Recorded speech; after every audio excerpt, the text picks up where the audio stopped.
everybody. Good morning. It's Saturday morning here, and I am here with the fabulous Sherita Settles to Good talk morning. about the book Becoming Cliterate by Dr. Laurie Mintz. So I love Dr. Laurie Mintz because she is a real mom, she is a real wife, she is balancing trying to work and all of the other things that moms and wives have to do. And she's just a real person with that. And Mhm. so, and then I love her work because she's passionate about helping women. And this latest book is helping women achieve orgasm equality. And I gotta Yes, tell you, I didn't know the numbers were so bad. So did you, when terrible. you read the book, were you like, wait, what? Is that bad? Yeah, I definitely was not aware that it was quite that bad. Of course, we've heard about the disparity, and I Mm-hmm. think our generation is a little bit more knowledgeable in terms of Mm-hmm. women need clitoral stimulation, but Yeah. I definitely didn't recognize that it was that far apart or that it was that many women who could not come from penetration or Yeah. had just never had an orgasm in general. Like those numbers were Right. And then the sad. other thing I think the book did for me is it's kind of like and y'all we both are sex therapists, so we didn't say that. Mhm. But I I I I don't think I realized, even as a sex therapist, even as in wanting women to have an orgasm, still how much culture played into accepting that women don't have orgasms. Like it Mhm. wasn't, Mhm. somehow the book gave me like a wait a minute, we do need to be equal. Mhm. Because I think Mhm. one of the statistics she said, like, women have like one orgasm to men's every three or four. Mhm. It Wait, was it was like very it high was very number, yeah, it was very hot. right? And I think that what the book did for me, a lot of it was Yeah, also just recognizing that, it's like the clitoris is seen as this additional thing. Like, oh, if correct. you have clitoral stimulation, then that's foreplay. That's something extra you ask for, right? You trying to get an Right, extra large you meal if you want. right. Like penetration is what you get, and you trying Right. to upsize it by getting some clitoral stimulation. And Mhm, the reality mhm. is that is a part of our process. Like that should be standard. That should be my drink with my meal. Like Yes. that should be my so I think that it definitely did give a better understanding of like, we look at this as something additional when it should Right, be seen as part of our process, just as penetration is seen as part of the male's process. Like, right. and what we consider sex, right? When she asked that question, like, do we even consider oral sex? And it's like, it was I can't remember the statistic, but it was a high number of people that said like, no, like No. that's the Mm-mm. only thing that's considered sex is Is the penis going penile, in the vagina, vagina. intercourse. Yeah. And I gotta say, Other than that's that, really, really, really based on like the patriarchy, you know, mm-hmm, and mm-hmm, that's what we've seen in movies. And so even before her book, I was talking to clients about movies and television have made us think mm-hmm, that men have this magic stick, and when it goes into a female, it should make mm-hmm, fireworks happen. Like that's just mm-hmm. the idea. That's what we see on TV. Now, looking back, being a little bit older, growner, and kind of understanding like TV and mechanics, but that was probably so that they didn't have to show like nude bodies, right? So let's Mm-hmm. switch to fireworks. But I think we've got to recognize how much that image impacts us. And so Mm-hmm. we still have, even with Laurie's book out there, even with all of the work you do and all of the work I do and all of the work all the other sex therapists do, we still have women who are like, I'm broken because I don't have orgasm when his penis goes in my Of- vagina. And that just yes, breaks my heart. Like, wait, and what? it feels it makes them feel inadequate in some way, right? As if this is a big Yes. issue. But I'm gonna Yeah. piggyback real quick to what you were saying about the television and what they may have or may not have wanted to show. But I think that that's just not even if you look at pornography, Yes, it has become Say more that. commonplace for women to get some oral sex, but usually a man getting his, Yeah. we keep it raw. His dick sucked Right. Right. is that's gonna be a part of it, right? Right. And then Right. they have sex. Now and then you'll get some where he, does that, unless that's Right. specifically what that pornography is based on. But the Yeah. mass of it is not. It's like Right. And it's we got oral also sex for him. And to then recognize that porn was male dominated as well. Like it's a male dominated very much industry. so. And so, Yes. and that's what they want to see. They love the idea that my magic stick is going to make magic with that. And that's all that I was given this tool and it should make magic. Gosh, but can we talk about the other piece that was just like it's two things that were so overwhelmingly startling for me. One of them I kind of knew already, but I guess both of them I had some privyness to. But I did a poll in my own like little inner circle, and one of the questions I did, because I'm like, I don't think people know this. When you think about like, especially even men, that's another thing though that I did like about the book. Even though it was very much about becoming cliterate, it was some sections that really focused on like men's feelings of inadequacy, penile size, how long they're lasting. Those were the things that really stood out to me, because it was, what is the average size of a penis? And I think, let me see, I have a specific question. And what was it? It was, that was a good question. I did have because I was like, oh, what? Out of every 100 men have penises that are 7 inches or longer when erect.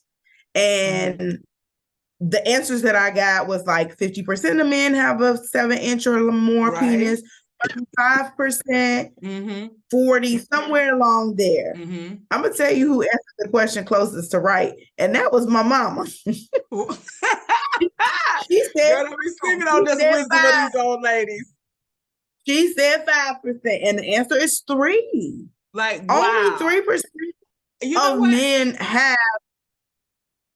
Can we put that on the nightly news? Can we get that on the nightly news? Just that clip right there. Right. Because so many men feel inadequate about the size of their penis. Like they do. And they like, oh, I don't know if I can satisfy her. I don't like, and they worry about this even before they get with a female. I know some guys, it's just always in the back of their head. Always in the back of their head. And even when they have a loving, committed partner who is telling them they are enough, it's fine. Also, how we talking like that? Don't ask me why I had to start whispering. But I've learned just in therapy, men just have this secret fear that a man with a bigger dick is just gonna come sweep their wife away. Yes. And so every time this comes up in therapy, I'm like, who are these women? Like, we just right, and who are these men, right? Who are these men? But who are these women that y'all think they're just he gonna whip out this 12-incher and we're gonna be like, yes, sir, I'm leaving everything. And right, so, I'm leaving the kids, I'm leaving the house, everything behind. Right, yeah. But if they knew the power in the tongue, when we talk about bringing it back to becoming cliterate, they wouldn't be so concerned about the penis size if they understood the power that is in not just in penetration, right? Yes, you can still please this woman. Yes, you can still give her amazing orgasms, whether it's from your penis or not from your penis. And also that theory is just flawed in so many ways, because when you start getting to them 9, 10, listen, your insides get rearranged. When you start, it is not as pleasurable as one may think. Right? It is not. This part of it, because so many men, something will happen with them medically. It could be diabetes. It could be heart problems and heart medication. It could be prostate cancer. It could be any other reason, the Peyronie's disease or something. And so they just all of a sudden assume just in their head, my dick is no good, I'm no good. And so they shut off sex in a relationship. And their wife is often like, wait, what happened? So we can't have sex for the rest of our life? We can't have nothing? You can't touch me? You can't do nothing? Like with that. Exactly. And they just kind of shut down. And so I really want to go on like a national like tour of just talking to men wherever I can about you are more than your dick. You are, as a sexual partner, you are so much more than your dick. Them hands and them tongues, they can do toys. Hands, tongue, toys. Hand, tongue, toys. Hand, tongues, and toys. That sounds like a little. I know. We need to make that an acronym. HTT, TTH. Right. Hands, tongue, toys. All right. And so, if y'all are hearing this, y'all are out there. I need you to say, no matter what happens with my penis, I will still be sexual with my partner. I will not take that away due to my insecurities and my inadequacies with that. Because if she loves you, she still wants that closeness with you. Right. She still wants to be intimate. And I think that's the piece that they miss.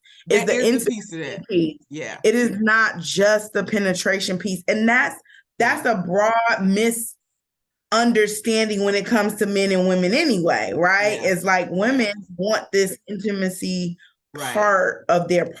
I want this closeness, this cuddling, this kissing, this passion, this other things that may not even lead to penetration. And a man feels like, if I don't have this magic stick that makes these fireworks, as we've stated, then I am inadequate and I am useless. Right? They put themselves in a useless bucket. It's like, if my dick not working, then I'm useless. Like I have nothing to offer you physically. I have nothing to offer you. Right. And I wish me and you guys could see, because I have these wives in my office sitting on my couch saying, what do I do? How do I talk to him? And so if nothing else, men, you got to at least engage in the conversation and tell her what's going on. And I understand that these conversations are hard conversations to have. And so I got to tell you straight up, man up. I just need you to man up and have the conversation, because she loves you. She loves. And then for the couple of women out there who are like, what? He ain't got no dick. I don't need to be doing that no more. You're missing out on some intimacy in your relationship with that. And even though there may be some impotence going on for whatever reason, y'all can still have a wonderful life. And so I remember one of my couples, I can't remember how long ago I had them, but we just had them like to start, because we needed to reconnect them, just lay in the bed naked together and just kind of rub each other down. And so what we realized with them is just the power of physical touch. Yes. In that intimate setting, it's just me and you in this bed, just rubbing on each other's bodies and feeling good. And that can feel great. And so we forget that how good that used to feel when we were in high school, before we were having sex. Like, I remember me and my girlfriends in college, we had these codes, and we would be like, okay, was it abstinence with your clothes off? Or was it sex with your clothes on? Exactly. Or what? But the idea of we can get that energy going and feel that fabulous energy without intercourse, before we get to intercourse, or doing something instead of intercourse. Like, there's just so many kind of wonderful things we can do. So, okay. All right. Back to the book. What other points from the book that you were like, wait, what? I also just found that, the back and forth of our culture, right? It's like at one point we accepted it and it was pushed, right? And then there was a pushback, and then it was pushed, right? When we talk about the doctors who were healing hysteria, is what they call it, Yes, yes, yes, which was yes. nothing more than them providing orgasms for these women. And it was Yeah. seen as something that was healthy for us to have these orgasms. And then there was this pushback like, oh no, women don't need to have orgasms, or if they can't have them in this particular way, then that is an issue. And so I think that if we give in the whole you're not useless, I think that women need the same speech, right? Like just because you can't have an orgasm with penetration and intercourse, you are not broken, you are not useless, and you still deserve pleasure. Don't stop there. Just say, oh, one of those women who can't have an orgasm with penetration. Okay, maybe you are one of those women. But that does not mean that I can't have an orgasm. Wait, and that means I can't have an orgasm without penetration. And let's talk about that number, right? Because depending on the study, 70 to 80% of women cannot have an orgasm through penis vagina sex with that. Right. It's not going to happen, no matter how many times they stroke or not.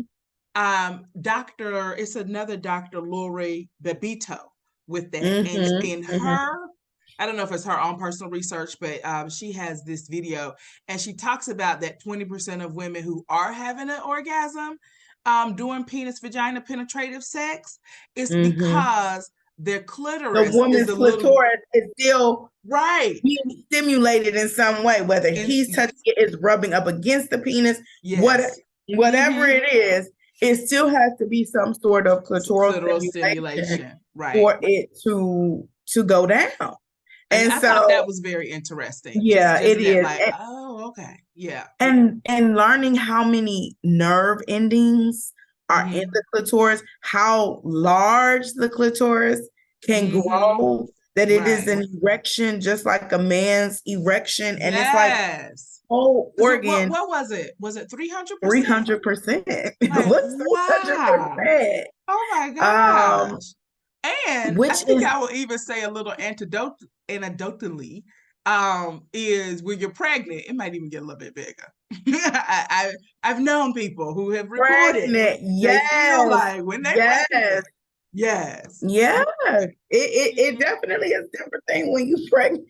It's just different all around. And those that stay away from it, I mean, everybody's pregnancy is different, but your body is definitely producing things it didn't produce before. So just, roll with it.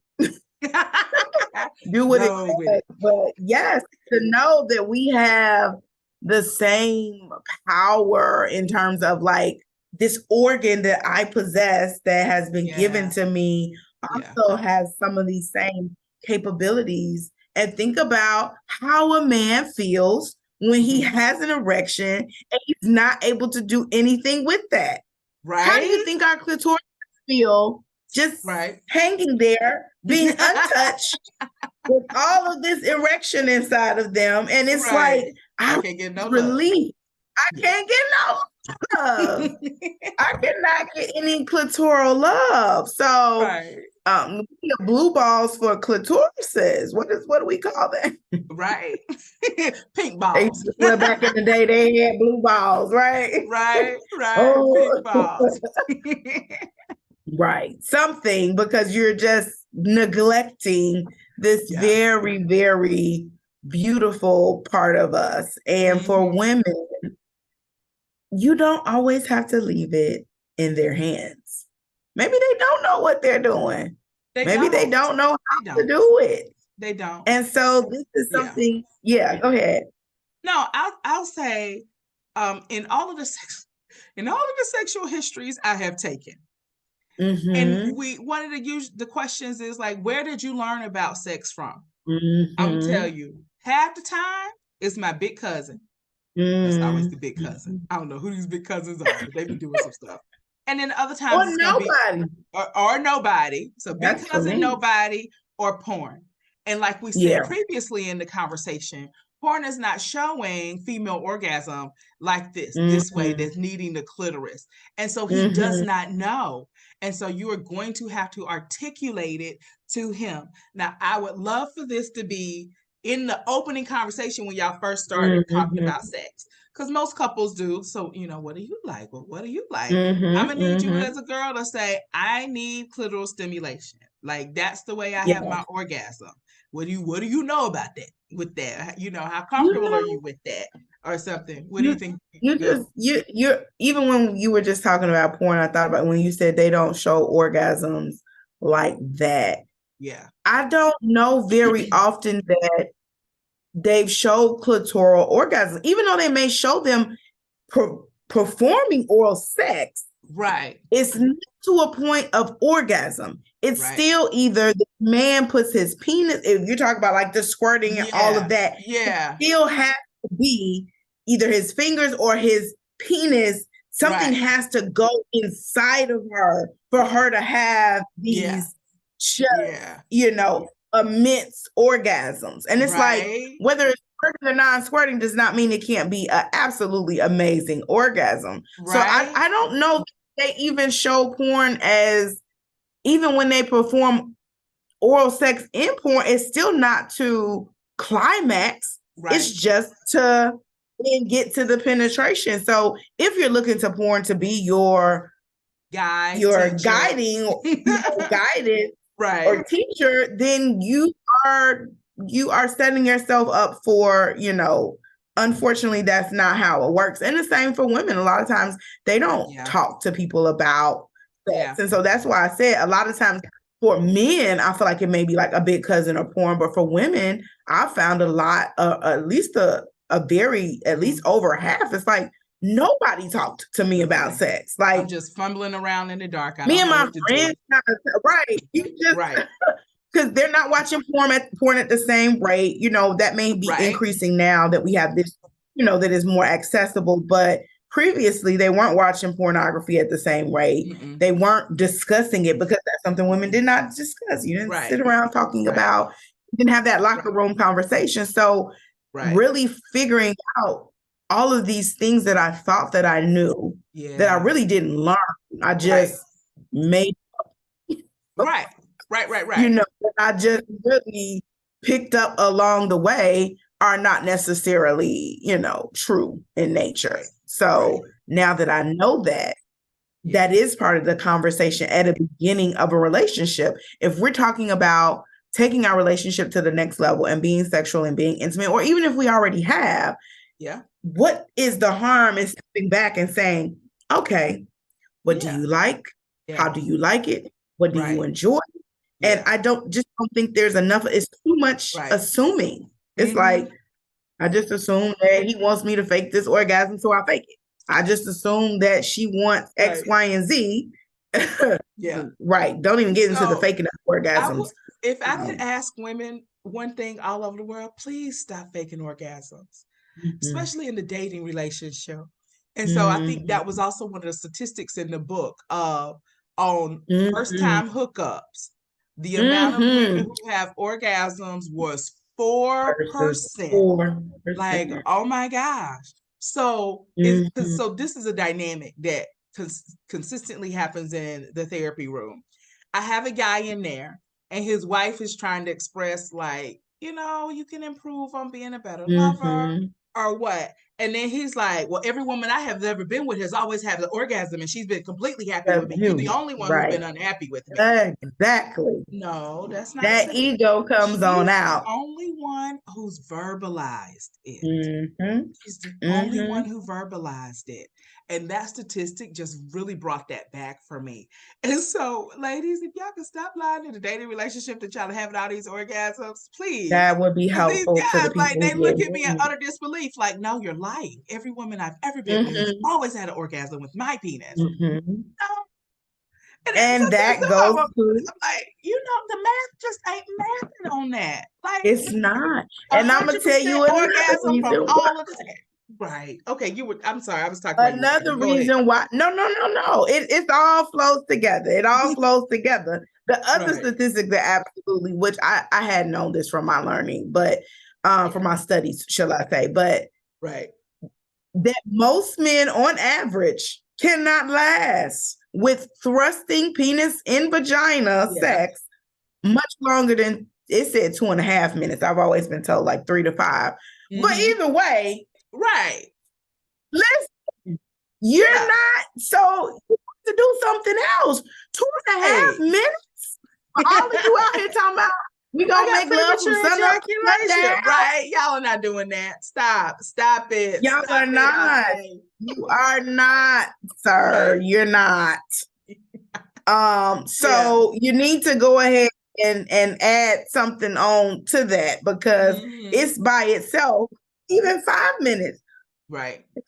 It takes women a longer time to even, get aroused, especially if you've not done anything right to get to the point. So in my like early training, I'm gonna say for the first 13 years, we were under the guys information that it took women about 20 minutes to have an orgasm. And this latest research is saying anywhere from 20 minutes to 45 minutes to have an orgasm with that. And based on what you just said, can't no man stroke that long. Like it's a couple of them out there, but a lot of them are not. Not the average. It's and not so the you're norm. going to have to do other things. You're gonna have to do every other things. And oftentimes, a lot of my clients, I tell, like, the female should get her orgasm first, because that's going to lubricate the vaginal canal even more, and it should make intercourse even more pleasurable for both of you guys with that. And so, yes, please get her orgasm. Let's get that. Oh, girls, let's get it. Let's do it. Let's be okay getting it and doing it. So, okay. All right. In our last 5 minutes, tell me, who do you think should read this book? Everyone. Of age.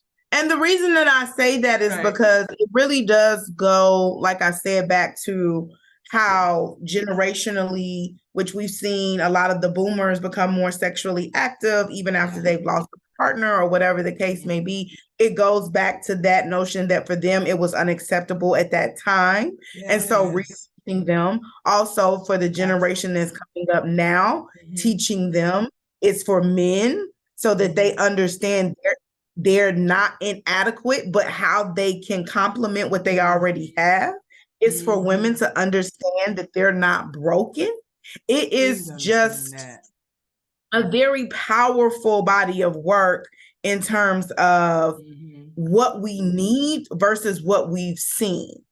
Yeah. We've not seen that. We've been led astray, hoodwinked, bamboozled into believing. We don't even know it. It's like, you don't know. Right. I feel like it's almost like when the people thought that the earth was flat and not round. Like, you just don't know until somebody really goes out there and says, hey, it's not flat, y'all. It keeps going. Like, it just keeps going. There's no end where you fall off. And I think the information in this book is like that groundbreaking, that you're just like, wow, I didn't know that. I never thought about that. But now that you say it, that makes sense. It makes sense. Now that you say it, I can get that. And so with this information, you guys, I think it's going to change your sex life. I really, really do. Like, it will give you a different perspective. It will help you start thinking differently. It's going to help you. It's going to increase your sexual self-esteem. Like, with that, like, knowledge really is power. And so with this knowledge, you will be a powerful sexual partner with that. Yes. Yeah. Agreed. Okay. What else do you want them to know or take away from this book? Well, what? Just the power that the clitoris holds. Like I said, knowing how much of an erection it can get, how many nerve endings are in it. And I know that's probably for us sex therapy geeks, the science part is very interesting. But it just lets you know that this is not something to be dismissed, right? Like, I'm here. Yeah. Me and my clitoris are here. Right. Like, you can't ignore us. You can't move around. here, we want a seat at the table, and we want to be Right. pleased. Right. And I just think that it's that notion previously that, like I said, oral sex or foreplay was seen as something additional, something that wasn't necessary. It's just like, oh, Right. a means to an end. When it's like, Yes. no, for us, this is dinner. Like the Got you. intercourse is like evening Right. coffee or tea or something. Right. Like that's the intercourse. This is dinner. Like, right? Like, Right. Right. if I'm Right. waiting for 2.5 minutes to be my dinner, then I'm gonna be hungry. Yes. You're right. You're right. You're So right. So, gosh, that's oh, what so many I things would to take say. away is, But okay, what yes. I think What I are want to your say takeaways? is we need to strive for orgasm equality. And I Yes. know I said this at the beginning of the call. It was like all this, like this kind of like passive silence acceptance. And so I think this book has like switched me over to almost like active activism. Activism. No. Yes. Like we can have equality. We should get equality. We need to be fighting for equality, with that. And so and it's so interesting how I knew some of this information before. We definitely knew the female were having less orgasms, Right. but something about her, like, it can be equal, it should be equal, it needs to be equal.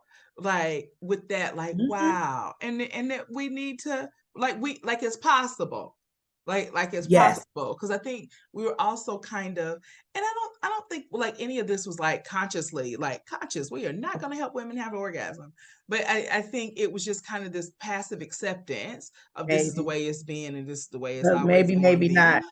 Right. And That's so a whole nother now, conversation, because right? sometimes they don't want us to have Mm-hmm. that level of pleasure. So Right, I do think girl. that it is, when we talk about the patriarchal construct of this, Mm-hmm. I definitely think that, I don't know if it's intentional or just dismissed, like so many other Right, things that men right, go through. right. It's like, well, if you can't have orgasm, that's a you problem, not a me That- problem. Like, Right. I'm giving you this dick, and if you can't get it with that, oh well, right? If you All can't get it with that, right.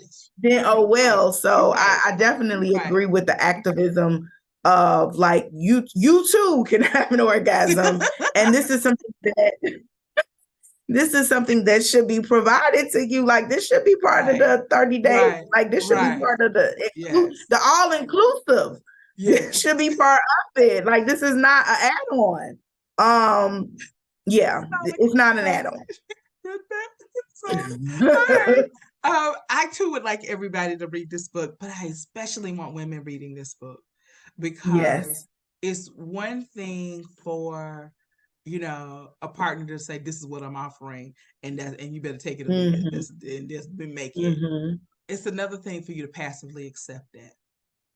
And so I want females to read this book so you will be empowered to have Yes. conversations for yourself, for your relationship, for your clitoris, Yes. for your sexual happiness. And so it is your body, it is your sex life. And so I want you to be an active value partner in that. Like, I want you, and you can do that with knowledge and information. And so when he says something crazy like, well, every girl I've ever been with has had an orgasm with my penis, like, I don't know what's wrong with you. You can say, bullshit. Come on now. Bullshit. Bullshit. You really telling me every girl you've been with since the age of 13 has had an orgasm from your penis going in her So vagina? they thought. 100%. 100%. ECO. That's what we're gonna call it. We're gonna call it ECOs, equal clitoral orgasms. There we go. ECO. So ECO all the way. All right. So that's about our time for the day. I've so enjoyed talking about this book with you, my dear. Thank you so much for showing up and having the conversation.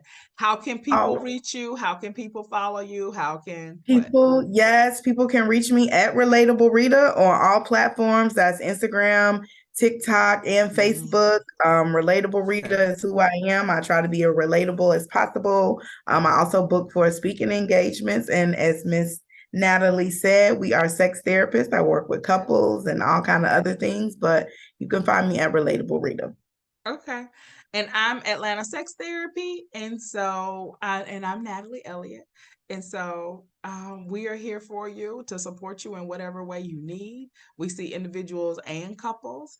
And so, call us, reach out. Like, literally, this is what we do every day. So, we are here to help you. So, okay. Well, thank you, my dear. I appreciate it. This You was are welcome. great. Have a good one. You too. Yes.